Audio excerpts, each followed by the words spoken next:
साथियों नमस्कार, मैं आपका दोस्त हीरालाल जाट और आप देख रहे हैं आपका अपना YouTube चैनल।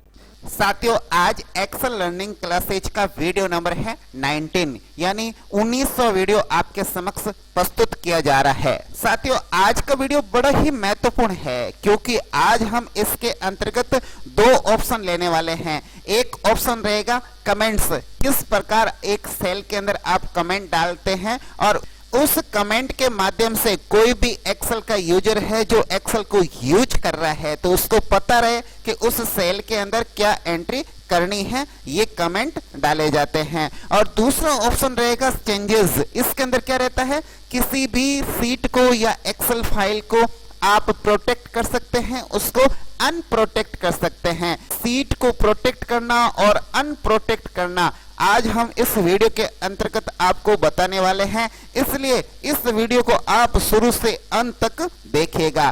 साथ ही आप इस चैनल पे नए हैं, पहली बार आए हैं तो आप इस चैनल को सब्सक्राइब करिएगा तथा इस वीडियो को अधिक से अधिक शेयर करिएगा। साथियों अब तक हमने इस एक्सेल लर्निंग क्लासेज के अंदर कुल 18 वीडियो बना दिए हैं और उन सभी वीडियो के लिंक इस वीडियो के डिस्क्रिप्शन में दे रखा है, वो वीडियो भी आप जरूर देखें। आप उन सभी वीडियो को क्रमवार देखेंगे तब ही तो आप पूरा ज्ञान प्राप्त कर पाएंगे एक्सेल से रिलेटेड।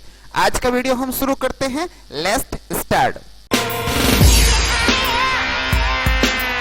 आज हम इस वीडियो के अंतर्गत सबसे पहले फर्स्ट पार्ट कमेंट्स को लेते हैं। कमेंट्स किस प्रकार से क्रिएट किए जाते हैं एक्सेल के अंतर्गत। सबसे पहले हम देखेंगे एक्सेल का जो रिव्यू टैब है, इस रिव्यू टैब के अंदर एक ऑप्शन मिलेगा आपको कमेंट्स।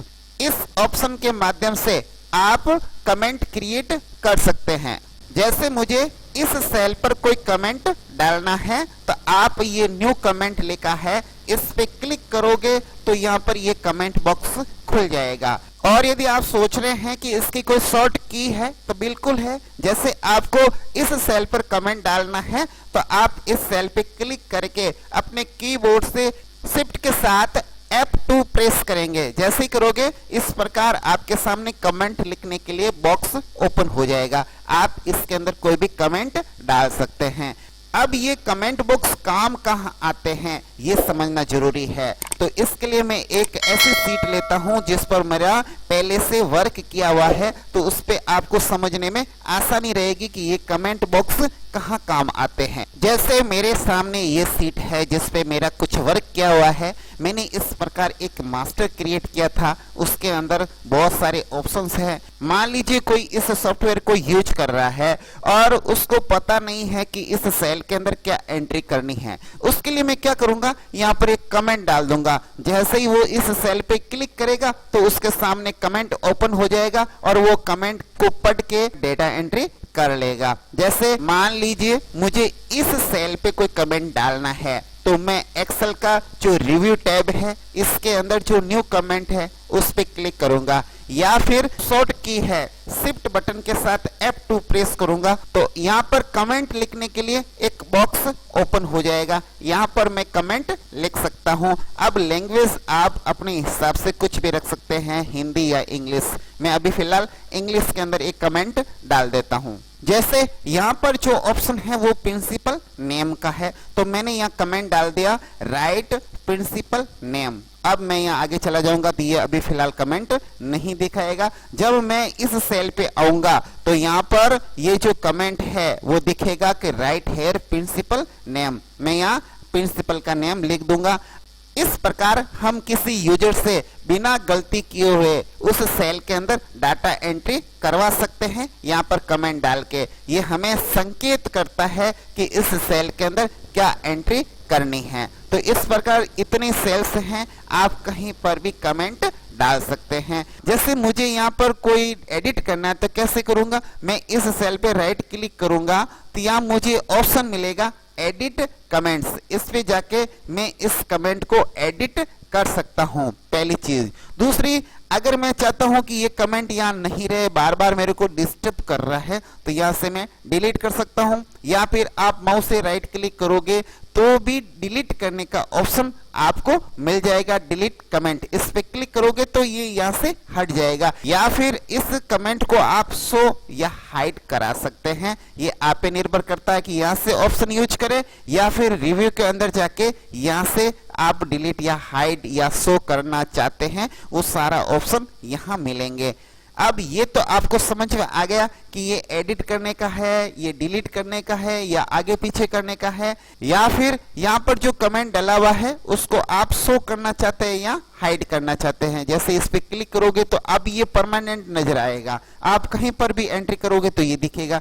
आप चाहते हो कि ये तो गड़बड़ हो गया क्योंकि इस सेल के नीचे जो एंट्री कर रखी है वो हाइड हो चुकी, हमें ये मालूम नहीं चल रहा है कि इसके नीचे क्या लिखा हुआ है, तो अब क्या करेंगे, इसको हाइड कर देंगे। जैसे इस पे क्लिक करेंगे तो ये हाइड हो जाएगा, आप क्लिक करोगे तो ही दिखेगा, आप आगे चलोगे तो ये यहाँ से हाइड हो चुका है। ये तो आपने केवल एक कमेंट डाला, इसके अलावा भी कमेंट्स के अंदर बहुत सारे ऑप्शन है। जैसे ये नाम है, इस नाम के ऊपर भी हमने ये फोटो डाल दिया।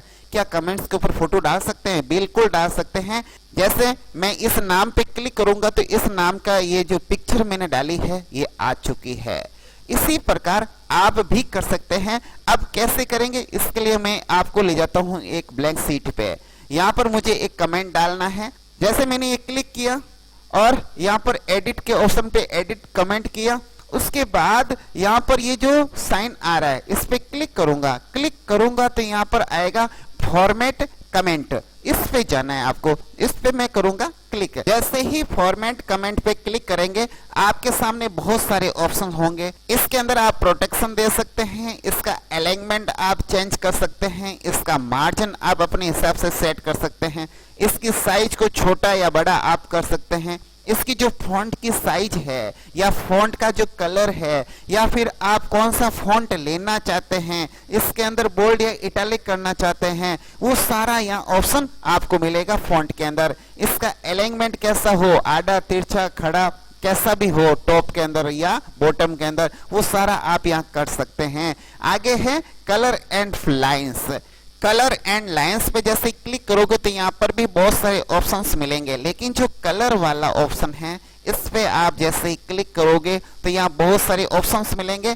आपको यहाँ करना है फिल इफेक्ट्स। इस पे क्लिक करोगे तो बहुत सारे ऑप्शंस मिलेंगे। इसके अंदर जो 4 नंबर पर ऑप्शन है पिक्चर्स, इस पे आप क्लिक कर दो। अब यहाँ पर आप सिलेक्ट पिक्चर पे क्लिक करो। अब ये आपको ले जाएगा कि यहाँ से कौन सी पिक्चर्स लानी है। जैसे मैं ये पिक्चर लेके आता हूँ, इंसर्ट करता हूँ तो ये इस कमेंट पे आ जाएगी। नीचे ये सैंपल दिखाएगा कि इस प्रकार से ये दिखाई देगा। आपने अच्छी तरीके से इस सैंपल को देख लिया कि ये ठीक है, फिर आप कर दीजिए इसको ओके। जैसे ही ओके करेंगे यहाँ ये पिक्चर्स इस कलर के अंदर आ जाएगी। अब यहाँ पर आप ओके कर दीजिए। अब ये कमेंट पर क्या आएगा, इस प्रकार की पिक्चर्स आएगी। जैसे आप कहीं और क्लिक करोगे तो कुछ भी नजर नहीं आएगा। इस सेल के अंदर वो कमेंट डाला हुआ है तो इस पे जैसे क्लिक करोगे तो ये पिक्चर्स आ जाएगी। इसी प्रकार आप कोई निर्देश है या कोई डॉक्यूमेंट्स है या किसी प्रकार का इंस्ट्रक्शन है तो वो अगर पिक्चर्स के अंदर है तो उसको भी आप इस कमेंट के माध्यम से यहाँ डाल सकते हैं। ये आपने अगर नहीं किया है पहले तो अब करके देखना, आपको बड़ा आनंद आएगा। अब हम देखते हैं दूसरा ऑप्शन जो चेंजेस, यानी हम किस प्रकार से किसी सीट या वर्कबुक को प्रोटेक्ट कर सकते हैं। ये पहला वाला ऑप्शन है वो किसी सीट को प्रोटेक्ट करने के लिए है, और दूसरा ऑप्शन है वो पूरी वर्कबुक को प्रोटेक्ट करने के लिए है। तो ये सारे ऑप्शन हैं। अगर आप इस सीट के अंदर केवल मात्र कुछ सेल को प्रोटेक्ट करना चाहते हैं, यहाँ पर आपको ऑप्शन मिलेगा allow user to edit ranges. कितनी रेंज आपने दे रखी है उतनी रेंज को आप प्रोटेक्ट कर सकते हैं। तो ये बहुत सारे ऑप्शंस हैं, जिसके अंदर सबसे पहला ऑप्शन हम देखते हैं प्रोटेक्ट सीट। जैसे मेरे सामने ये सीट नंबर 1, 2, 3 है, इसमें से मैं कोई एक सीट को प्रोटेक्ट करना चाहता हूं। यहाँ पर अभी फिलहाल मैं कुछ वर्क कर रहा हूं, ये मैंने वर्क कर लिया। अब मैं चाहता हूं कि इस सीट पर कोई भी इसको एडिट न कर पाए, इसके साथ कोई छेड़खानी नहीं कर पाए, केवल उसको पढ़ सके, रीड कर सके। तो इसके लिए हम इस सीट को कर देते हैं प्रोटेक्ट, यानी इसके ऊपर हम लगा देते हैं ताला। तो अब ताला कैसे लगाएंगे? या तो आप इस पे क्लिक करो, यहाँ एक ऑप्शन खुलेगा, नीचे बहुत सारे ऑप्शन हैं। ये ऑप्शन किसके लिए है? जो भी इस सीट को यूज करेगा उस यूजर को आप क्या क्या फैसिलिटीज दे रहे हैं। जैसे आप चाहते हो कि कोई यूजर उस सेल के अंदर फॉर्मेट कर ले तो आप यहाँ से ओके कर सकते हैं। उस कॉलम को आप छोटा बड़ा कराने के लिए एडिट कर सकता है सीट के अंदर, तो आप यहाँ से ओके कर देंगे। और रो को छोटा बड़ा है या कम ज्यादा या उसको फॉर्मेट करना चाहता है तो इस पे क्लिक करोगे तो कर सकता है। इंसर्ट सेल या कॉलम अगर कर सकता है तो यहाँ पर राइट का निशान कर दीजिए। अगर इतना कर देंगे तो फिर इस सीट पर ताला लगाया क्या काम का, तो हम यहाँ से ये हटा देते हैं फिलहाल कुछ। और यहाँ पर हम ऐसे ही कुछ पासवर्ड देते हैं, जैसे 1 2 3 हमने एक पासवर्ड दिया, ओके किया। यहाँ पर पुनः रीसेट के लिए आएगा 1 2 3 और फिर मैंने ओके किया। अब ये सीट हो चुकी है प्रोटेक्ट। अब यहाँ पर आप कुछ नहीं कर सकते, यहाँ से ना तो डिलीट कर सकते हैं, ना यहाँ पर कोई सेल घटा बढ़ा सकते हैं, ना यहाँ पर कोई रो बढ़ा सकते हैं, ना कोई कॉलम बढ़ा सकते हैं। बस अब यहाँ पर जो मैटर लिखा है केवल मात्र आप रीड कर सकते हैं या फिर प्रिंट कर सकते हैं, ये ऑप्शन चालू रहेंगे। यहाँ पर अनप्रोटेक्ट सीट लिखा हुआ है, जैसे ही इस पे क्लिक करोगे तो यहाँ अनप्रोटेक्ट करने के लिए एक ऑप्शन खुलेगा। यहाँ पर पासवर्ड लिखना होगा, जो पासवर्ड इस सीट के लिए आपने दिए हैं वही पासवर्ड जब यहाँ टाइप करके ओके करेंगे ये सीट अनलॉक हो चुकी हैं। यहाँ पर प्रोटेक्ट सीट ऐसा लिखा रहेगा, इसका मतलब ये अनप्रोटेक्ट सीट है। यहाँ पर आप कुछ भी एडिट कर सकते हैं, लिख सकते हैं, टाइप कर सकते हैं और कुछ इसके अंदर चेंजेस कर सकते हैं। अब इसके अंदर सेल को घटा बढ़ा सकते हैं। आप अनप्रोटेक्ट करते समय अगर सेल और कॉलम पे क्लिक किया और उसके बाद इसको प्रोटेक्ट कर दिया तो आप अब इसके अंदर कोई भी सेल को बढ़ा भी सकते हैं, घटा भी सकते हैं, इसके अंदर और सेल को इंसर्ट भी कर सकते हैं, इसको हाइड भी कर सकते हैं। ये सारे ऑप्शंस क्या रहेंगे? चालू रहेंगे। इस प्रकार ये तो है प्रोटेक्ट सीट का। अब देखते हैं प्रोटेक्ट वर्कबुक का। इस पूरी वर्कबुक को अगर आप प्रोटेक्ट करना चाहते हैं तो यहाँ पर ऑप्शन ऑन रहेंगे। आप इसके अंदर किस प्रकार से प्रोटेक्ट करना चाहते हैं, प्रोटेक्ट स्ट्रक्चर एंड विंडो। इस पूरी वूल सीट्स को यानी एक्सेल फाइल को प्रोटेक्ट करना चाहते हैं तो यहाँ क्लिक करिए, यहाँ ऑप्शन खुलेगा। आप केवल स्ट्रक्चर ही प्रोटेक्ट करना चाहते हैं तो इस पर क्लिक रखें। आप पूरी विंडो को ही प्रोटेक्ट करना चाहते हैं तो ये दोनों ऑप्शन ऑन कर दीजिए। फिर यहाँ डालिए पासवर्ड, जैसे हमने यहाँ पर कुछ पासवर्ड डाला, ओके कर दिया। फिर पुनः री एंटर करना है पासवर्ड को, उसके बाद करना है ओके। अब ये पूरी फाइल है वो प्रोटेक्ट हो चुकी है। अब इसका क्या बेनिफिट है? यहाँ पर आप कोई और सीट नहीं डाल सकते, जितनी सीट है उतनी रहेगी। आप इन सीट में से कोई डिलीट भी नहीं कर सकते, आप इसको हाइड अनहाइड भी नहीं कर सकते। ये सारे ऑप्शन आपने डाल दिए हैं। अब इसके अंदर कोई यूजर है वो बदलाव नहीं कर सकता। जैसे मैं इस पे क्लिक करूंगा यहाँ ऑप्शन आएगा, केवल मात्र आप इसको अनप्रोटेक्ट कर सकते हो। इसके अंदर कोई भी नई सीट इंसर्ट नहीं कर सकते, कोई डिलीट नहीं कर सकते, इसका रीनेम नहीं कर सकते, इसको मूव और कॉपी नहीं कर सकते, इसको हाइड या अनहाइड नहीं कर सकते। देख लीजिए आप कुछ नहीं कर सकते। अब इस वर्कबुक फाइल के अंदर किसी भी सीट के अंदर आप नई सीट भी नहीं क्रिएट कर सकते। एक एक सीट नहीं, पूरी वर्कबुक को आपने प्रोटेक्ट किया है। अगर आप इस वर्कबुक को अनप्रोटेक्ट करना है तो ठीक उसी प्रकार क्लिक करना है, यहाँ पर वापस क्लिक करना है, यहाँ ऑप्शन आ जाएगा पासवर्ड डालने का। आप जो पासवर्ड दिया है वो पासवर्ड लिख दीजिए, ओके कर दीजिए। अब ये पूरी वर्कबुक है वो क्या हो चुकी है? अनप्रोटेक्ट हो चुकी है, इसका लॉक खुल चुका है।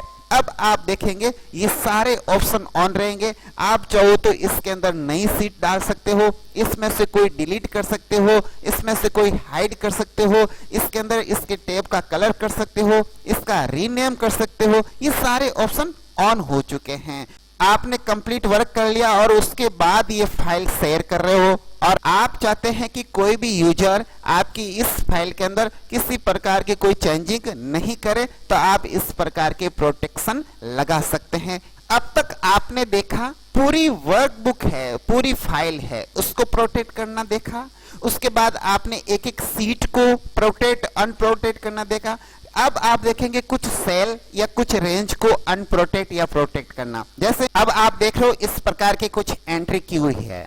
अब केवल मात्र मुझे सिर्फ इन सेल को ही प्रोटेक्ट करना है, बाकी जगह मुझे कहीं पर भी प्रोटेक्शन नहीं लगाना है। तो क्या ये भी संभव है? बिल्कुल संभव है। आप केवल इन अंकों को सिलेक्ट कर दीजिए ताकि इनके अंदर कोई चेंजिंग नहीं करे। इसको केवल प्रोटेक्ट करना है तो आप रिव्यू के अंदर जाएंगे, यहाँ लिखा है allow user to edit range, इस पे आप कर दीजिए क्लिक। इस पे क्लिक करोगे तो यहाँ पर रेंज सिलेक्ट करने का ऑप्शन मिलेगा, यहाँ पर कर दीजिए न्यू। हमने न्यू पे क्लिक किया तो रेंज नंबर 1 आ गया। आप इसके अंदर टाइटल चेंज भी कर सकते हैं। अभी आपने जो सिलेक्ट किया है वो रेंज आ चुकी है। आप चाहते हो कि नहीं मैं तो पुनः इसको सिलेक्ट करना चाहता हूं, तो यहाँ क्लिक कर दीजिए। क्लिक करने के बाद यहाँ से यहाँ तक सेलेक्ट कर दीजिए, फिर यहाँ से वापस ओके कर दीजिए। अब यहाँ पर आप इस रेंज का क्या पासवर्ड देना चाहते हैं, हमने यहाँ पर एक पासवर्ड दिया, ओके किया, वापस आएगा यहाँ पर री एंटर पासवर्ड करने का ऑप्शन। आप यहाँ से री एंटर करके फिर कर दीजिए ओके। अब यहाँ पर कर दीजिए अप्लाई, उसके बाद कर दीजिए ओके। अब केवल इन अंकों के अंदर ही हमें एडिटिंग करनी है, इनको ही अनप्रोटेक्ट करना है। तो यहाँ से अनप्रोटेक्ट करने के लिए हमें पूरी इन वूल सीट को अनप्रोटेक्ट करने की जरूरत नहीं है। जैसे मुझे यहाँ पर कुछ एडिट करना है तो मैं यहाँ क्लिक करूंगा तो इस प्रकार यहाँ पर पासवर्ड एंटर करने के लिए ऑप्शन आ जाएगा। मैं यहाँ पर जो भी पासवर्ड डाला है वो पासवर्ड डालूंगा, ओके करूंगा तो अब मुझे यहाँ एंट्री करने का ऑप्शन मिल जाएगा। अगर मैं कहीं और एंट्री करूंगा तो वहां एंट्री नहीं कर पाऊंगा क्योंकि ये सीट तो अभी भी प्रोटेक्ट है। और यहाँ पर जो ये रेंज है इस रेंज को मैंने अलग से प्रोटेक्ट अनप्रोटेक्ट करने का ऑप्शन दिया है। Allow user to edit range ये है, ये कर रखा है। तो इसलिए यहाँ पर जो भी एंट्री है उसको मैं एडिट कर सकता हूँ। उसके अलावा और किसी सेल को मैं एडिट नहीं कर सकता क्योंकि ये भी सीट तो प्रोटेक्ट ही है। इस प्रकार आज आपने प्रोटेक्ट करने के लिए 3 चीजें सीखी है। एक तो आप पूरी वर्कबुक फाइल को प्रोटेक्ट कर सकते हैं इस ऑप्शन के द्वारा। दूसरा, आप केवल एक सीट को प्रोटेक्ट कर सकते हैं वो इस ऑप्शन के द्वारा। और आप किसी सीट के अंदर पर्टिकुलर सेल या रेंज को प्रोटेक्ट या अनप्रोटेक्ट कर सकते हैं वो इस ऑप्शन के द्वारा। तो इस प्रकार ये बहुत सारे ऑप्शंस हैं, उसके द्वारा आप किसी सीट, किसी वर्कबुक फाइल या किसी सेल रेंज को प्रोटेक्ट और अनप्रोटेक्ट कर सकते हैं। अब वीडियो बड़ा हो रहा है इसलिए आज का वीडियो यहीं समाप्त करते हैं और एक नई जानकारी के साथ आपके सामने फिर से हाजिर होते हैं। तब तक के लिए नमस्कार, वंदे मातरम, जय हिंद।